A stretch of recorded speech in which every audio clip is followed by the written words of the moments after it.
दिखाइए। शुरुआत कर रहे हैं आज की एक सबसे बड़ी खबर के साथ, और बड़ी खबर यह है कि मोदी से सीखो कूटनीति। प्रधानमंत्री मोदी ने वो कर दिखाया जो कोई नेता दुनिया का नहीं कर पाया। यही वजह है और यही पीएम मोदी की ताकत है, यही कूटनीति है, और इसी जरिए से प्रधानमंत्री दुनिया को साध लेते हैं। ये उनकी खासियत है। अगली तस्वीर दिखाइए, ये आप देख रहे हैं। दुनिया जिस वक्त जंग में डूबी है, उस वक्त प्रधानमंत्री नरेंद्र मोदी के सब मुरीद हैं, सब पीएम मोदी के साथ खड़े हैं। ऐसा क्या किया पीएम मोदी ने, सोचिए। पीएम मोदी इधर हैं ना उधर हैं, तो आखिर किस तरफ हैं? क्या पुतिन से दुश्मनी है, क्या अमेरिका से दुश्मनी है? लेकिन नहीं, सब दोस्त हैं। ये कैसे कर लेते हैं पीएम मोदी, देखिए जरा। यही है उनकी खासियत, ये आपके सामने देख रहे हैं। मोदी से कूटनीति सीखने की जरूरत है। प्रधानमंत्री नरेंद्र मोदी बीच में खड़े हैं। पुतिन सबसे पहले आप देख रहे हैं, सबसे पहले पुतिन के साथ मोदी तेल भी खरीद रहे हैं। पुतिन के साथ दोस्ती भी वैसे ही है जैसी थी जंग से पहले, आज भी वैसा ही है। अमेरिका पुतिन का जानी दुश्मन है, लेकिन मोदी अमेरिका के साथ, भारत अमेरिका के साथ युद्ध अभ्यास कर रहा है। अमेरिका से भी दोस्ती वैसा ही है।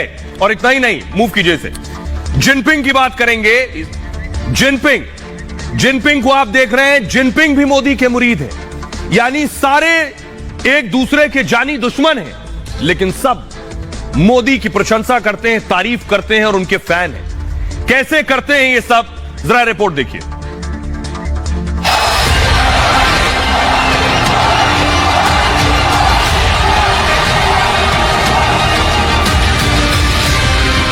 जब जंग ने दुनिया को दो हिस्सों में बांट दिया है, तब मोदी किसी की तरफ नहीं झुके। जब एक धड़ा अमेरिका की हां में हां मिला रहा है, दूसरा गुट पुतिन जिनपिंग के साथ जा खड़ा हुआ। लेकिन मोदी अपनी कतार खुद बनाते हैं, अपनी लाइन खुद खींचते हैं। भारत इकलौता ऐसा देश है और मोदी इकलौते ऐसे नेता जो पुतिन से भी मिलते हैं, देश के हित के लिए रूस से भी रिश्ते हैं, और पुतिन के जानी दुश्मन अमेरिका भी मोदी का मुरीद है। यही है प्रधानमंत्री मोदी की खासियत, यही है मोदी की कूटनीति। आपको बताता हूं मोदी ने किया क्या है। सोचेंगे तो आपको समझ आएगा मोदी की चाणक्य नीति है क्या। सबसे पहले देखिए, मोदी पुतिन से मिलते हैं, जंग कर रहे हैं। पुतिन यूक्रेन में गोले गिरा रहे हैं। मोदी इकलौते नेता हैं जो पुतिन से मिल रहे हैं, मुलाकात कर रहे हैं, फोन पर बात भी कर रहे हैं। दुनिया कह रही है पुतिन से मत मिलो, लेकिन मोदी तो मिल रहे हैं। न सिर्फ मिल रहे हैं, अगली तस्वीर दिखाइए जरा। एस जयशंकर, अपने दूत को, विदेश मंत्री को रूस भेज दिया मोदी ने। इस जंग की स्थिति में भारत के विदेश मंत्री रूस में, रूस से मिल रहे हैं, रूस के विदेश मंत्री से मिल रहे हैं। ये सब मोदी ही कर सकते हैं। अगली तस्वीर दिखाइए।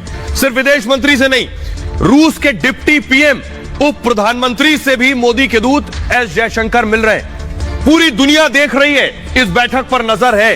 तो सोचिए जरा, बाइडेन रोकते रहे, बाइडेन कह रहे हैं पुतिन से मत खरीदो तेल, लेकिन मोदी देश के हित की करते हैं, तेल खरीद रहे हैं। एस जयशंकर को भेज दिया।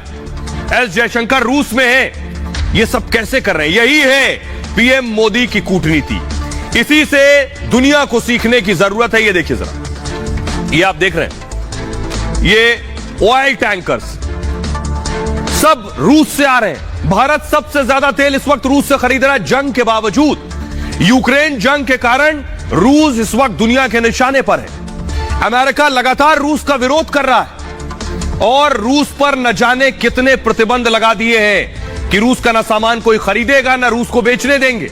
रूस के साथ व्यापार न करने का भी दुनिया पर दबाव अमेरिका ने डाल दिया है। लेकिन उसके बावजूद फिर भी प्रधानमंत्री मोदी ने अपना दम दिखाया। क्या किया? जंग के बीच पहली बार अपने विदेश मंत्री एस जयशंकर को रूस भेज दिया। भारत ने रूस से रिकॉर्ड मात्रा में तेल खरीद लिया है, अभी भी तेल खरीद रहा है। और सोचिए, अमेरिका के दबाव के बाद, दुनिया के दबाव के बाद भी मोदी ने रूस से और ज्यादा तेल खरीद लिया पहले के मुकाबले। अक्टूबर 2022 में रूस से सबसे ज्यादा तेल खरीदा है। रूस से रोजाना 9 लाख बैरल से ज्यादा तेल खरीदा जा रहा है। अब हालत यह है कि सऊदी अरब से कहीं ज्यादा खरीदते थे, तो इराक से 20.5% और सऊदी से 16% से ज्यादा तेल खरीदा है। अब सऊदी भी पिछड़ गया है, इतना ज्यादा तेल हम रूस से खरीद रहे हैं। यही मोदी की ताकत है। अमेरिका के आगे नहीं झुके, मोदी अमेरिका के दबाव में नहीं आए।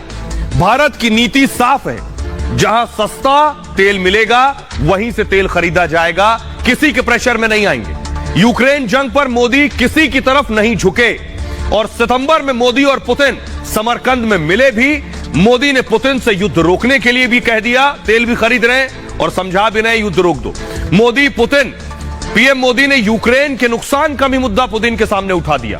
इससे पहले भारत रूस के रक्षा मंत्री भी मिल चुके हैं। अब सोचिए जरा, कितना ही अमेरिका दबाव बना ले, लेकिन मोदी मन की करते हैं और अमेरिका भी आज भारत के साथ युद्ध अभ्यास कर रहा है, वो भी आपको दिखाएंगे। लेकिन मोदी साथ साथ जंग रोकने के लिए भी कह रहे हैं, तेल भी खरीद रहे हैं। सुनिए जरा। एक्सेलेंसी, मैं जानता हूं कि आज का युग युद्ध का है नहीं, और हमने फोन पर भी कई बार आपसे इस विषय में बात की है कि डेमोक्रेसी और डिप्लोमेसी और डायलॉग, ये सारी बातें ऐसी हैं कि जो दुनिया को एक स्पर्श करती हैं। आने वाले दिनों में शांति के रास्ते पर ये प्रधानमंत्री मोदी जब पुतिन को जंग रोकने की बात कर रहे थे। इतना ही नहीं, आइए अब आपको दूसरी तरफ लिए चलते हैं। पुतिन से मिल रहे हैं, इधर बाइडेन से भी मोदी के रिश्ते दुनिया से छिपे नहीं है। बाइडेन भी मोदी के मुरीद हैं, जिस तरह से मिलते हैं हाथ भी मिला रहे हैं, कंधे पर हाथ थाप कर, हाथ रखकर मोदी को हाथ मिलाने के लिए हाथ बढ़ाते हैं। अगली तस्वीर दिखाई, यानी अमेरिका कह रहा था पुतिन से तेल मत खरीदो, मोदी खरीदते रहे। इधर अमेरिका और भारत के नेवी ऑफिसर्स को आप देख रहे हैं एक साथ खड़े। अब अमेरिका और भारत युद्ध अभ्यास करने जा रहे हैं। कहां युद्ध अभ्यास कर रहे हैं? यह है मोदी की कूटनीति कि पुतिन से तेल भी खरीद रहे हैं, रिश्ते भी हैं, कारोबार भी कर रहे हैं और अमेरिका के साथ युद्ध अभ्यास भी कर रहे हैं। यही है मोदी की चाणक्य नीति और कोई मोदी के खिलाफ नहीं है। कहां हो रहा है युद्ध अभ्यास? देखिए जरा, ये आप देख रहे हैं भारत, चीन, ताइवान, जापान नजर आ रहा है आपको। जापान का एक बंदरगाह है योकोसुका। योकोसुका बंदरगाह पर भारत और अमेरिका युद्ध अभ्यास भी कर रहे हैं और यह बताता है कि भारत के रिश्ते अमेरिका के साथ कैसे। तस्वीरें दिखाइए, फ्लिप कीजिए इसे। ये आप देख रहे हैं, ये है उस वॉर रिहर्सल की तस्वीरें। फुल स्क्रीन लीजिए जरा, एम्बियंस के साथ किस तरह से वॉर ये रिहर्सल चल रही है। ये समंदर में रिहर्सल हो रही है। भारतीय नेवी और अमेरिकी नेवी मिलकर इस रिहर्सल को कर रही है। यह बताता है कि आखिर कैसे मोदी ने सबको साथ रखा है। पुतिन के साथ भी है, अमेरिका के साथ भी है। यही किसी देश की ताकत है, यही मोदी की ताकत है कि वो सबको एक साथ जोड़ लेते हैं। देखिए जरा अमेरिका के साथ कैसे युद्ध अभ्यास हो रहा है, वो आपको दिखाने जा रहे हैं। नीचे फ्लोर पर उस ग्राफिक्स को रखिए, ग्राफिक्स प्ले कीजिए। ये जो आप दिखाने जा रहा हूं मैं, बाइडेन पुतिन के दुश्मन है। इसे और नीचे लेकर जाइए, फ्लोर पर लेकर जाइए इस ग्राफिक्स को। मोदी, पुतिन और बाइडेन दोनों के दोस्त हैं दरअसल, और मोदी, यही है मोदी की कूटनीति। हितों के लिए रूस से तेल खरीद रहे हैं मोदी, हितों के लिए, और रूस के दुश्मन अमेरिका के साथ युद्ध अभ्यास भी कर रहे हैं। यह युद्ध अभ्यास की तस्वीरें आप देख रहे हैं। कल मालाबार युद्ध अभ्यास की शुरुआत हो चुकी है और अगले 10 दिनों तक अमेरिका के साथ युद्ध लड़ने की तैयारी करनी है, युद्ध अभ्यास करना है। भारत अमेरिका युद्ध अभ्यास को 30 साल हो गए। 2015 में जापान युद्ध अभ्यास में शामिल हुआ, 2020 से ऑस्ट्रेलिया इस युद्ध अभ्यास में शामिल है। युद्ध अभ्यास कर रहे चारों देश क्वाड के सदस्य हैं। सोचिए, ये क्वाड जो सब पुतिन के खिलाफ है लेकिन मोदी के साथ है। भारत ने युद्ध अभ्यास में 2 जंगी जहाज अपने उतारे हैं। भारत ने आईएनएस शिवालिक तैनात किया हुआ है। आईएनएस शिवालिक ब्रह्मोस मिसाइलों से लैस है और आईएनएस कामरोता को भी तैनात किया है। आईएनएस कामरोता पनडुब्बी रोधक पोत है और 200 किलोमीटर दूर पनडुब्बी की जानकारी देता है। चीन को यह युद्ध अभ्यास बिल्कुल नहीं सुहाता है। चारों देश समंदर में चीन को चुनौती दे रहे हैं। दक्षिण चीन सागर में चीन आक्रामक है और पूर्वी चीन सागर में भी आक्रामक रवैया चीन ने अपना रखा है। पूर्वी चीन सागर में भी आक्रामक है। हमारे साथ खास मेहमान जुड़ रहे हैं, उनसे सीधा सवाल करेंगे। हमारे साथ मेजर जनरल के सिन्हा जुड़ रहे हैं। सिन्हा साहब, जरा दर्शकों को बताइए, अमेरिका के साथ युद्ध अभ्यास, पुतिन से तेल खरीद रहे हैं, कैसे कर रहे हैं मोदी? कैसी कूटनीति और कैसी चाणक्य नीति है ये? यूनिपोलर बाइपोलर से दुनिया एक तरह से खींचेगी या एक दूसरे को खींचेगी। मल्टीपोलैरिटी में बैलेंस ऑफ पावर जो जयशंकर साहब बताते हैं, मोदी साहब भी इसके ऊपर अंकित किए हैं, मगर वही जयशंकर जो आज की हमारी सोच है जिसमें भारत बढ़ रहा है, जिसमें विश्वदेव कुटुंब का G20 के अभी उन्होंने रिलीज किया है लोगो, और उसकी थीम हम विश्व के लिए है, विश्व की शांति के लिए एक दूसरे के साथ रहेंगे।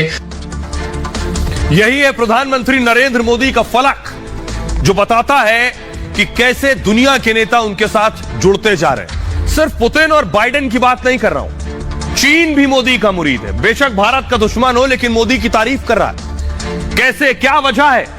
सोचिए, मोदी की इसी कूटनीति की तारीफ कर रहा है। इसे कूटनीति ना कहिए, इसे आज आप मोदी नीति कहिए। पुतिन को भी साध लिया, बाइडेन को भी साध लिया, और चीन को, जिनपिंग को भी साध लिया। क्या कह रहे हैं चीन, देखिए जरा। ये आप देख रहे हैं तस्वीर, प्रधानमंत्री मोदी और जिनपिंग। चीन भी मोदी की इस कूटनीति का कायल है, जिसे मोदी नीति कहिए। जिनपिंग ने मोदी की तारीफों के पुल बांध दिए, और चीन के सरकारी अखबार में मोदी की तारीफ की गई है।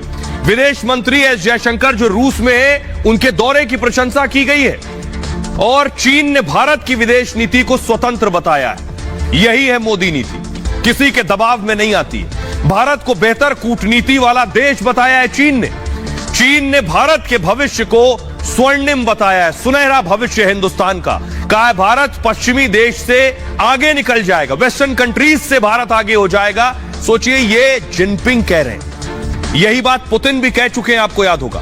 भारत की नीति का असर दुनिया पर पड़ रहा है, चीन का कहना है, और भारत को कोई मूर्ख नहीं बना सकता है इस वक्त। अब मैं आपको बताता हूं आखिर कि मोदी नीति आखिर कैसे बनी, क्या है मोदी नीति, और मोदी ऐसा क्या करते हैं जो दुनिया उनकी फैन हो जाती है। प्रधानमंत्री मोदी पिछले 8 सालों से अपनी कूटनीति से दुनिया को अपना कायल बना चुके हैं, और इसकी शुरुआत हुई है 26 मई 2014 को, जब नरेंद्र मोदी ने पहली बार भारत के प्रधानमंत्री पद की शपथ ली थी।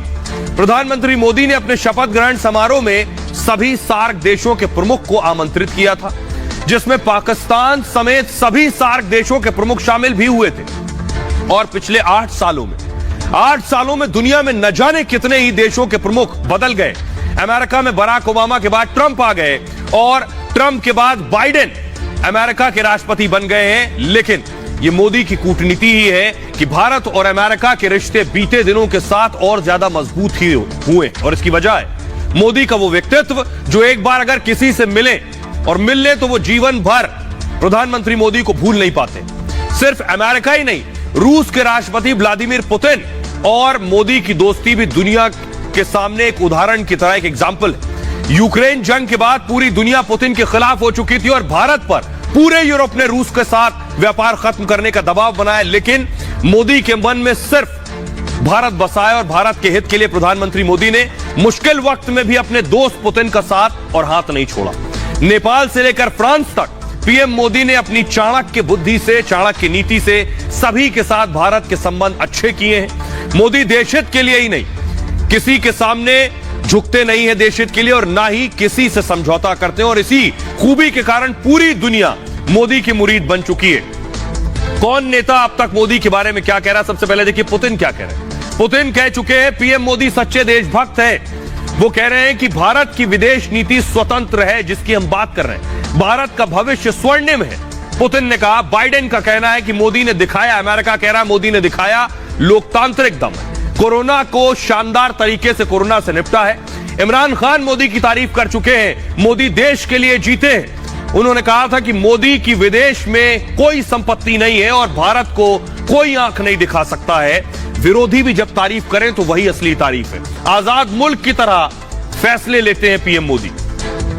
ट्रंप, मोदी मेरे सबसे अच्छे दोस्त हैं कह चुके हैं वो। मोदी अच्छे इंसान हैं और शानदार काम करते हैं। मैक्रो, फ्रांस के राष्ट्रपति कह चुके हैं यूक्रेन जंग पर मोदी का संदेश सही था। मोदी ने ठीक कहा, यह युग युद्ध का नहीं है। यही वजह है कि पीएम मोदी के ये नेता फैन हैं, और पीएम मोदी की ये जो फैन फॉलोइंग है, यही दरअसल उनकी असल नीति है। खबरों में आगे बढ़ते हैं। लेकिन बहुत से लोग हैं जो देश के सम्मान जिनको हजम नहीं हो रहा है, गले नहीं उतर रहा है, कांग्रेस उनमें से एक है। देश के सम्मान पर घमासान कर रही है कांग्रेस। कल आपको याद होगा प्रधानमंत्री नरेंद्र मोदी ने G20 ग्रुप ऑफ 20 कंट्रीज का एक संगठन है जिसे G20 कहते हैं, इसमें अमेरिका, फ्रांस, जर्मनी, बड़े बड़े मुल्क हैं, उसकी अध्यक्षता प्रधानमंत्री मोदी करेंगे। यह देश के लिए गर्व की बात है, फख्र की बात है कि भारत अध्यक्षता करने जा रहा है G20 की। प्रधानमंत्री ने इसके लिए एक लोगो जारी किया। लोगो दिखाइए जरा, ये आप देख रहे हैं, ये है लोगो जिसमें कमल बना हुआ है।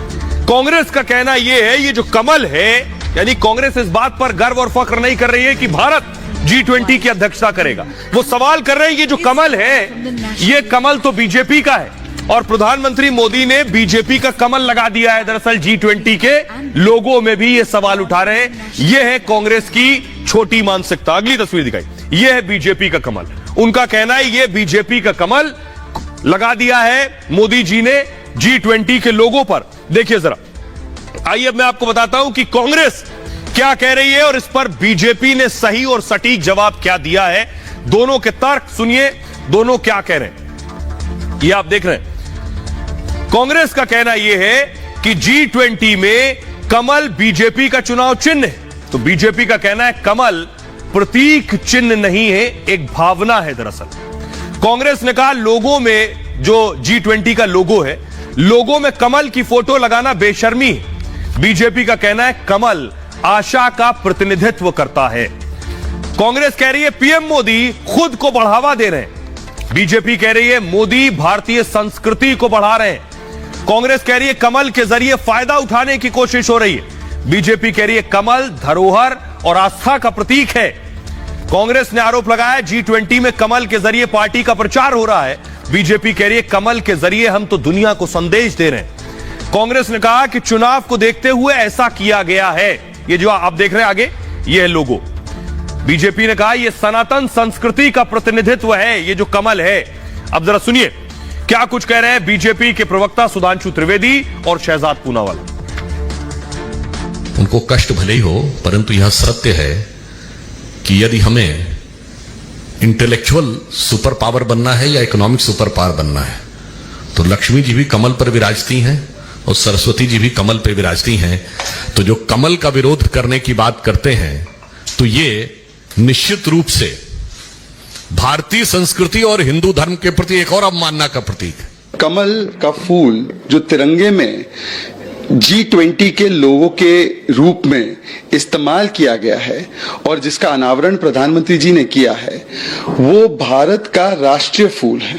क्या आज कांग्रेस पार्टी भारत के राष्ट्रीय फूल का, नेशनल फ्लावर का भी विरोध कर रही है? ये लोटस जो है वो हमारी वसुदेव कुटुंबकम के विचारधारा का एक प्रतीक है। लोटस जो है, कमल का फूल जो है, वो दर्शाता है कि आज कठिन वैश्विक परिस्थितियों में भी भारत किस प्रकार से कमल के फूल की तरह खिल रहा है। और आइए अब आपको बताते हैं कांग्रेस के नेता जयराम रमेश, राहुल गांधी के करीबी, सबसे पहले उन्होंने सवाल उठाया। क्या कहा देखिए जरा। जयराम रमेश ने लिखा बीजेपी का चुनाव चिन्ह भारत में G20 का लोगो बन गया। यह सब हैरान करने वाला है। हम जानते हैं कि पीएम मोदी और बीजेपी बेशर्मी से प्रचार करने का कोई मौका नहीं छोड़ते। शहजाद ने उस पर लिखा कमल हमारा राष्ट्रीय पुष्प है, नेशनल फ्लावर। क्या कांग्रेस राष्ट्रीय पुष्प का विरोध कर रही है? क्या आप कमलनाथ के नाम से कमल को हटा सकते हैं? क्योंकि कमलनाथ के नाम में भी कमल है और कमल कांग्रेस के नेता है। अगर कमल से दिक्कत है तो फिर कमलनाथ अपने नाम से कमल हटा ले, शहजाद ये कह रहे हैं। आशा है कि आप वहां कोई एजेंडा नहीं देखेंगे। मोनिका लंगे कह रही है वसुधैव कुटुंबकम और कमल पुष्प को देखकर कितनों के दिल जलेंगे। राहुल कह रहे हैं G20 लोगों पर कमल की तस्वीर का आखिर विरोध क्यों हो रहा है? इंडोनेशिया के G20 प्रेसिडेंसी लोगों में एक हिंदू बौद्ध प्रतीक को दिखाया गया है। मुस्लिम देश इंडोनेशिया भारतीय संस्कृति को संजो रहा है। दुख की बात यह है कि भारत में इसका विरोध हो रहा है। आइए अब मैं आपको तस्वीरें कुछ दिखाने जा रहा हूं। क्या कमल जो है यह सिर्फ बीजेपी का चुनाव निशान है? क्या इससे, इसका भारत से कोई लेना देना नहीं? कांग्रेस का दिवालियापन देखिए। कांग्रेस की सरकार ने ही इस कमल को राष्ट्रीय पुष्प घोषित करवाया, नेशनल फ्लावर। ये कमल सिर्फ बीजेपी का चुनाव निशान नहीं, ये राष्ट्रीय पुष्प भी है, लेकिन कांग्रेस को तो बीजेपी का चुनाव निशान ही कमल डराता है। अगली तस्वीर दिखाई सर। अब बीजेपी का कहना है कि मां सरस्वती भी कमल पर ही विराजमान होती हैं। कांग्रेस को यह कमल क्यों नहीं दिखाता है G20 के लोगों पर। अगली इसके साथ लक्ष्मी जी भी कमल पर ही विराजमान होती हैं। गौतम बुद्ध की प्रतिमा आप देख रहे हैं, बुद्ध भी प्रतिमा उनकी देखी होगी, वो भी कमल पर ही विराजमान होते हैं। कांग्रेस को यह तस्वीर भी आखिर क्यों नहीं दिखाई देती। ये सब छोड़ दीजिए, एक और देखिए सर। कांग्रेस के राज में 1970 का सिक्का है, ये 1970 लिखा है। कांग्रेस का शासन 1970 के दौरान रहा। इंदिरा गांधी प्रधानमंत्री रही और उस दौरान यह सिक्का जारी किया गया होगा, इसमें भी कमल है। क्या यह कमल बीजेपी का कमल है? तब तो बीजेपी बनी भी नहीं थी। यह है कांग्रेस का दिवालियापन कि कैसे बीजेपी का चुनाव निशान उनको हॉन्ट कर रहा है, डरा रहा है। आइए अब मैं आपको दिखाता हूं कि भारतीय संस्कृति के साथ दरअसल कमल जुड़ा हुआ है। कमल भारत का राष्ट्रीय फूल है, जो मैंने आपको बताया। प्राचीन कला और पौराणिक कथाओं में इसका विशेष स्थान है और कमल का जो फूल है यह शुभ माना जाता है। साथ ही साथ धन की देवी लक्ष्मी को कमल सबसे ज्यादा पसंद है। हिंदू, बौद्ध और जैन धर्म में भी इसका खासा महत्व है और भगवान बुद्ध को भी कमल पर बैठे दिखाया गया, जो तस्वीर मैंने आपको दिखाई। मंदिरों में देवी देवताओं को भी कमल के साथ दिखाया जाता है। दिल्ली में बना बहाई उपासना स्थल कमल के आकार का है, इसलिए उसे लोटस टेंपल भी कहते हैं। तो उस हिसाब से लोटस टेंपल भी बीजेपी का चुनाव निशान दिखता होगा कांग्रेस को। योग विधि में शरीर की 7 ऊर्जा केंद्रों का जिक्र है और ऊर्जा केंद्रों को कमल या पद्म भी कहते हैं। अब सोचिए, कांग्रेस इससे ज्यादा सोच ही नहीं पा रही। जहां कमल दिख रहा है वो बीजेपी का चुनाव निशान ही दिख रहा है। आइए अब मैं आपको लोगो दिखाता हूं। कमल का जो प्रधानमंत्री नरेंद्र मोदी ने जो G20 का लोगो जारी किया, ये है वो लोगो जिसमें एक कमल बना हुआ है, G20 लिखा है। ये ग्लोब दिखाई दे रहा है। प्रधानमंत्री की बाइट बयान में आपको सुनवाऊंगा। पीएम ने खुद कहा है, सुनिए जरा प्रधानमंत्री को, कि इस कमल का मतलब है क्या। इस कमल का मतलब, इस कमल में 7 पंखुड़ियां हैं, जिसका मतलब है 7 महाद्वीप। सुनिए जरा प्रधानमंत्री मोदी को। इस लोगो में कमल का फूल भारत की पौराणिक धरोहर, हमारी आस्था, हमारी बौद्धिकता, इन सबको एक साथ चित्रित कर रहा है। हमारे यहां अद्वैत का चिंतन जीव मात्र में एकत्व का दर्शन रहा है। ये दर्शन आज के वैश्विक द्वंद्वों और दुविधाओं के समाधान का माध्यम बनेगा। सोचिए जरा, जिस पार्टी को कमल में सिर्फ बीजेपी का चुनाव निशान दिखता है और उससे ऐतराज है, भारतीय संस्कृति से जुड़ा कमल नहीं दिखता है, उस पार्टी ने पूरे देश को गांधी परिवार का देश बना दिया था। अब मैं क्यों कह रहा हूं ये? देश के 99 संस्थान और 66 स्कीम सब गांधी परिवार के नाम से चल रही थी। इंदिरा गांधी अंतर्राष्ट्रीय हवाई अड्डा गांधी परिवार के नाम पर, राजीव गांधी अंतर्राष्ट्रीय हवाई अड्डा राजीव गांधी के नाम पर, इंदिरा आवास योजना इंदिरा गांधी के नाम पर, राजीव गांधी सेतु राजीव के नाम पर, राजीव गांधी भवन, ये सारे नाम कांग्रेस ने दिए। पूरे देश को गांधी परिवार का देश बना दिया। हर जगह अपनी मोहर, अपने चिन्ह, अपने नाम लगा दिए, तब परेशानी नहीं थी। लेकिन कमल में सिर्फ बीजेपी का चुनाव निशान दिख रहा है। राजीव गांधी कैंसर इंस्टीट्यूट, ये सारे वो नाम, राजीव गांधी क्रिकेट स्टेडियम, ये सब कुछ कांग्रेस ने दिए हुए नाम है। Indira Gandhi indoor stadium. अब आप सोचिए, इसके बाद, इसको देखने के बाद अब कांग्रेस को कुछ कहने की जरूरत नहीं है। अपनी फजीहत उन्होंने खुद करवा ली है। जहां देश का सम्मान जुड़ा हुआ था, उसमें भी सियासत और आलोचना। सोचिए, दुनिया के बाकी देशों को जब पता चलेगा कि कांग्रेस पार्टी, भारत की एक पार्टी, यह सवाल उठा रही है G20 के लोगों पर, तो क्या जहन में आएगा। बहरहाल खबरों में आगे बढ़ते हैं।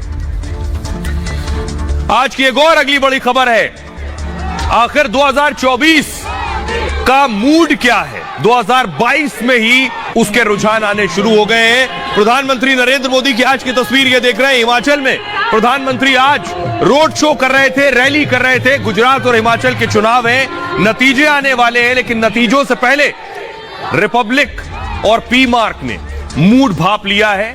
कि 22 के विधानसभा के नतीजे आएंगे, जो 24 का सेमीफाइनल भी होगा, उससे पहले हम आपको बताने जा रहे हैं कि आखिर क्या होने वाला है। रिपोर्ट देखिए जरा।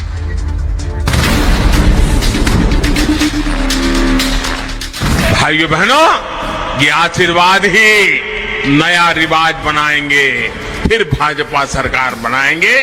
भारतीय जनता पार्टी की जुबान जनता जनार्दन को समर्पित होती है। लोकसभा चुनाव की तस्वीर 2022 में ही साफ होने लगी है। रिपब्लिक भारत के ओपिनियन पोल से साफ है कि गुजरात और हिमाचल में बीजेपी जबरदस्त प्रदर्शन करने जा रही है। प्रधानमंत्री मोदी के इस आक्रामक तेवर ने भी कांग्रेस का सियासी गणित बिगाड़ दिया है। कांग्रेस जहां बहुत ताकतवर होती थी, सरकार में होती थी या तो कभी मुख्य विपक्षी दल होती थी, वहां की कांग्रेस की स्थिति दिनों दिन बिगड़ती ही जा रही है। ओडिशा जितना बड़ा राज्य, कांग्रेस गायब। तेलंगाना, कांग्रेस साफ। यूपी बिहार ने तो बहुत पहले ही कांग्रेस को विदा कर दी है। इसकी वजह है वो अपने आप को बड़े शहंशाह मानते हैं। उसी का ये नतीजा है कि जनता लगातार उनको सजा दे रही है। गुजरात में 1 और 5 दिसंबर को वोटिंग होगी, लेकिन हिमाचल में 12 नवंबर को ही मतदान है। मोदी आज हिमाचल के दौरे पर थे, लेकिन उनके तेवर ये बताने के लिए काफी है कि कांग्रेस दौड़ से बाहर हो चुकी है। वो कहावत है ना, चल दे घराटा मंज गट्टा पाना। कांग्रेस भी हिमाचल में विकास के घराट की चक्की को रोकना चाहती है, इसलिए वो पुराना राजनीतिक रिवाज बनाए रखना चाहती है। भाइयों बहनों, मैं हिमाचल के लोगों से पूछना चाहता हूं, आप जवाब देंगे? आप जवाब देंगे? ये रिवाज बदलना है कि नहीं बदलना है? ये रिवाज बदलना है कि नहीं बदलना है? और आइए सबसे पहले शुरुआत करने जा रहे हैं सबसे बड़े राज्य और सबसे इंपॉर्टेंट राज्य गुजरात विधानसभा की तस्वीर आप देख रहे हैं। यह है गुजरात विधानसभा, जिसके नतीजों से पहले हम आपको गुजरात का मूड बताने जा रहे हैं कि आखिर गुजरात क्या फैसला कर सकता है, गुजरात के लोग किसके साथ खड़े हैं। क्या एक बार फिर से प्रधानमंत्री नरेंद्र मोदी के साथ गुजरात के लोग खड़े हैं? यह देखिए जरा लोगों का मूड क्या है, यह मैं आपको दिखा रहा हूं। सर्वे रिपब्लिक और पीमार्क का सर्वे है। बीजेपी को 127 से 140 सीटें आ सकती हैं। 182 सीट्स हैं गुजरात में, 182 सीट, 127 से 140 सीटें बीजेपी जीत सकती है। कांग्रेस को 24 से 36 सीटें और अरविंद केजरीवाल को 9 से 21 सीटें। बीजेपी को 127 से 140 सीट का मतलब बीजेपी की सरकार फिर से गुजरात में आ रही है। अब मैं अगला ग्राफिक्स प्ले करूंगा और कैसे वोटिंग परसेंटेज आप देख रहे हैं। बीजेपी को 46% से ज्यादा वोट मिल सकते हैं, कांग्रेस को 28.4% और आम आदमी पार्टी को 20.6%। यह साफ है कि कैसे फिर से बीजेपी की वापसी होने वाली है गुजरात में। आइए मैं आपको दिखा रहा हूं गुजरात में, देखिए जरा अरविंद केजरीवाल, ये आज की तस्वीर देख रहे हैं। अरविंद केजरीवाल गुजरात में मेहनत कर रहे हैं, रैली कर रहे हैं, रोड शो कर रहे हैं। अगली तस्वीर दिखाइए जरा। कांग्रेस भी मेहनत तो कर रही है, लेकिन राहुल गांधी महाराष्ट्र पहुंच गए, गुजरात नहीं गए अब तक। अगली तस्वीर दिखाइए जरा। बीजेपी ने भी पूरा जोर लगा रखा है, बीजेपी भी रैलियों पर रैलियां कर रही है। प्रधानमंत्री नरेंद्र मोदी भी गुजरात के दौरे कर चुके हैं। आइए अब आपको दिखाने जा रहा हूं कि आखिर गुजरात में बीजेपी क्यों आ रही, गुजरात के मुद्दे क्या है और उन मुद्दों पर लोग क्या कह रहे हैं। क्योंकि लोगों के पास जहन में बहुत से मुद्दे हैं, लेकिन लोगों को मुद्दों पर क्या असर पड़ रहा है ये आपको दिखाने जा रहा हूं। सबसे पहला सवाल, प्रधानमंत्री मोदी और केंद्र का कामकाज कैसा है। 29% कह रहे हैं बहुत अच्छा, 38% अच्छा कह रहे हैं और औसत कह रहे हैं 23% ठीक नहीं कह रहे हैं, सिर्फ 10%। 29, 38, 23 मिलाएंगे तो कहीं ज्यादा एवरेज बैठेगा। अगला सवाल दिखाइए सर। पीएम अगला सवाल भी है, इसे प्ले कीजिए। आइए मैं आपको सुनवाता हूं। यूसीसी के वादे से बीजेपी को फायदा मिलेगा क्या? हां 44% लोग कह रहे हैं, यानी समान नागरिक संहिता। 29% नहीं कह रहे हैं और 27% कह रहे हैं पता नहीं। एक और सवाल, लोगों से जो पूछा गया वो ये कि गोपाल इटालिया जो आम आदमी पार्टी के नेता हैं, प्रधानमंत्री पर जो अभद्र टिप्पणी की है, प्रधानमंत्री को जो गालियां दी उस पर आम आदमी पार्टी को नुकसान होगा, उससे 62% लोग कहते हैं हां, 22% नहीं और 16% पता नहीं। आइए अब आपको सीधे गुजरात लिए चलते हैं। गुजरात के लोग क्या कह रहे हैं उन्हें सुनिए जरा। वो तुम दिल्ली देख लो, दिल्ली के लोग बोल रहे हैं कि हम केजरीवाल को नहीं देंगे, हम वोट बीजेपी को ही देंगे। तो वो दिल्ली वाले जो वो समय से गुजर चुके हैं तो उनको भी मालूम है ना कि भैया कैसा है कैसा नहीं है दिल्ली में। बीजेपी मोदी के ही है। आम आदमी पार्टी भी बड़ा हाथ पैर मार रही है इस बार। उसका कुछ नहीं चलेगा, लेकिन कुछ नहीं चलेगा। में बांट रहे हैं लेकिन कुछ नहीं चल रहेगा उसका। भाई साहब पहले दिल्ली वाले को यात्रा कराओ, फिर गुजरात वाले को करवाने आओ। यहाँ जरूरत है ही नहीं, आम आदमी पार्टी की जरूरत है ही नहीं और आएगी भी नहीं। वो भूल जाओ कि यहाँ आम आदमी पार्टी आवे। कोई पक्ष जो अभी तो ये नहीं है तो इसके पर हम कैसे विश्वास करें। वो बोल रहा है पंजाब में हमने किया, दिल्ली में हमने किया, लेकिन वो तो दिल्ली और पंजाब वाला जाने। मोदी है तो इतना सब विकास हुआ है, दूसरी सरकार कुछ ऐसा कर नहीं पाएगी। दूसरी सरकार से आपको कोई नहीं, कोई उम्मीद नहीं है। अब मोदी सरकार ही आएगी मैडम। अभी इधर तो गुजरात में तो कुछ आने वाला नहीं है, मोदी सिवाय खुद नहीं आएगा अभी। अब तो भाजपा का ही विकास है, वो भाजपा ही आएगी और सब तो डोल है। कांग्रेस भी नहीं आएगी, आप भी नहीं आएंगे। मोदी आएगा नहीं, कौन आएगा? मोदी आएगा। सच्चा काम मोदी करते हैं तो मोदी आएगा, कौन आएगा? भाजपा की आनी चाहिए, मुझे लगता है चाहिए, क्योंकि मोदी जी इतना अच्छा काम कर रहे हैं तो उसकी सरकार तो आगे अच्छा होगा। पूरा गुजरात में बीजेपी होगा, बीजेपी इसके सिवा आपकी कोई जगह ही नहीं है। अरे मोदी जी तो सही है। अहमदाबाद में बार उल्लड़ होते थे, कर्फ्यू लगते थे, सब कर्फ्यू किधर लगते हैं अभी? किधर भी नहीं है कर्फ्यू। हाँ, और सही जीते अहमदाबाद के अंदर भी। ये पूछने की बात ही नहीं है, गुजरात में तो मोदी जी है, भाजपा है और कोई नहीं है, दूर दूर तक कोई नहीं है। 100% बाजी मारेगी, क्योंकि उसका जो एजेंडा है सबका साथ सबका विकास, वो यहाँ की पब्लिक और भारत की पब्लिक ने सब देख लिया है। भारतीय जनता पार्टी के इस शासन में मणिनगर में एक भी चुनौती नहीं है, जीतना निश्चित है, खाली मार्जिन बढ़ाना है और उसका सीधा श्रेय जाता है विकास के कामों का। आएगी तो बीजेपी और इतने भारी मतों से उसका विजय होगा और आप वाले का तो डिपॉजिट भी जाने वाली है। और आइए अब मैं आपको बताने जा रहा हूं दूसरे सर्वे जो है वो क्या कह रहे हैं गुजरात पर। वो बताते हैं कि आखिर कौन आने वाला है गुजरात में। ये दूसरे सर्वे हैं। दूसरे सर्वे कहते हैं 125 से 131 सीट बीजेपी को, कांग्रेस को 29 से 33 और केजरीवाल को 18 से 22। एक और सर्वे उसे प्ले कीजिए जरा। दूसरा सर्वे बीजेपी को 135 से 143, कांग्रेस को 36 से 44 और केजरीवाल को 0 से 2। अब आपको 2017 के नतीजे में दिखाने जा रहा हूं। 2017 के नतीजे आइए अब मैं आपको दिखाता हूं कि हिमाचल विधानसभा का सर्वे क्या कहता है। सबसे पहले हिमाचल की विधानसभा आपको दिखाता हूं। यह है हिमाचल प्रदेश की विधानसभा। यहां बैठते हैं हिमाचल प्रदेश के विधायक। और आइए हिमाचल का सर्वे क्या कह रहा है ये आपको बताने जा रहा हूं। रिपब्लिक और पी मार्क का जो सर्वे है यह बता रहा है कि हिमाचल में भी बीजेपी की वापसी होने वाली है। हिमाचल हर 5 साल में सरकार पलट देता है, लेकिन इस बार बीजेपी की वापसी हो रही है। बीजेपी को 37 से 45 सीटें मिल सकती हैं, कांग्रेस को 22 से 28